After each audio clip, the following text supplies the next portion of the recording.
morning, everyone. My name is Jacqueline Shaya, and today I'll be presenting to you idiopathic intracranial hypertension and its prevalence and racial disparities. And these are my financial disclosures and those associated with my lab.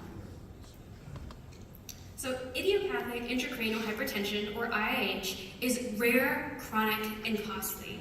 This is a rare vision-threatening disorder that mainly affects women of a reproductive age, who are also overweight or obese typically.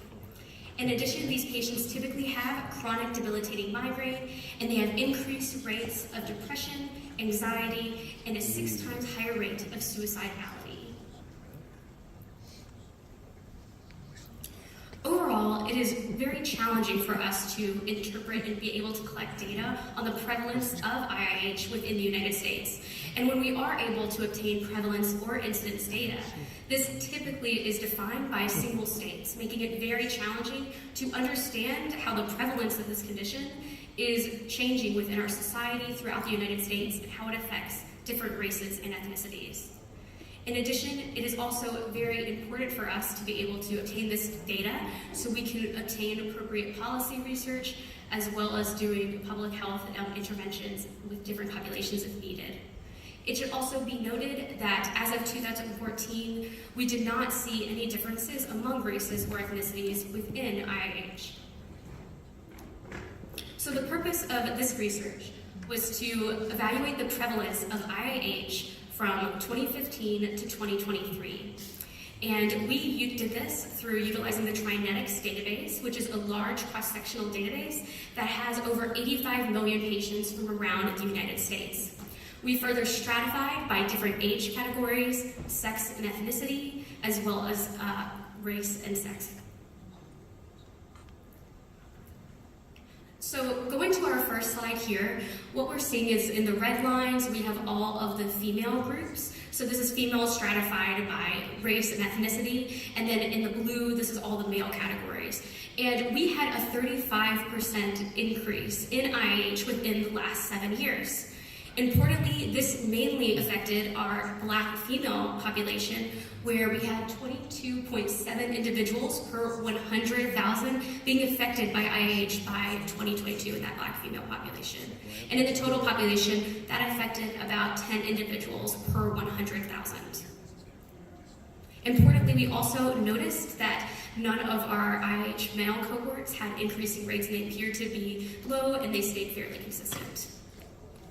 So now I want to showcase to you how we stratified this into 2 different age groups, and specifically I want to showcase 2 specific groups where we found some interesting trends. The first was in this pediatric population, ages 11 to 17 years of age. We found that our pediatric population had a 5-fold increase in IIH.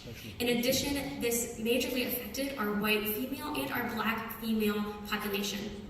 So in 2015, we only had 2.5 individuals within this age range being affected by IIH, but now in 2022, we had 12.5 individuals being affected. And for white and Black females by 2022, that affected closer to 20 individuals per 100,000. And then the other age group I wanted to showcase to you was the 31 to 35-year-olds. And this is because this had the largest prevalence of IIH, specifically in the Black female population, where we had 62.3, I believe, is the number on this slide, Black females per 100,000 being affected by 2022. And this was followed by the white and Hispanic female population being majority affected within this age category. We then calculated the prevalence odds ratios in 2022 as we wanted to determine if different races or ethnicities were more likely to have IIH. And we did find that both Hispanic and Black females had increased prevalence odds of this condition. So overall, what we found is that IIH increased by 35% in the last 7 years. Additionally, our Black and Hispanic female populations were predominantly affected, and our pediatric population had a 5-fold increase in prevalence since 2015. Also, we did notice that our male population did not appear to be increasing in prevalence, and that they stayed fairly consistent. So there were some limitations to this presentation. First off is that we utilized ICD codes, so therefore we were not able to determine if the patients truly met the dandy diagnostic criteria of IIH, meaning we did not have their lumbar puncture opening pressures to determine that. We also chose to exclude patients who had IIH without papilledema, as we wanted to have a robust inclusion and exclusion criteria to best attempt to confirm that these patients did and truly have IIH. And lastly, and most importantly, this is likely an underrepresentation of IIH, as it is only representative of patients who are able to obtain medical care from a Trinetics-associated institution. We would like to thank Dr. David Kingler and Metro Health for access to Trinetics, and I'd be happy to take any questions you might have.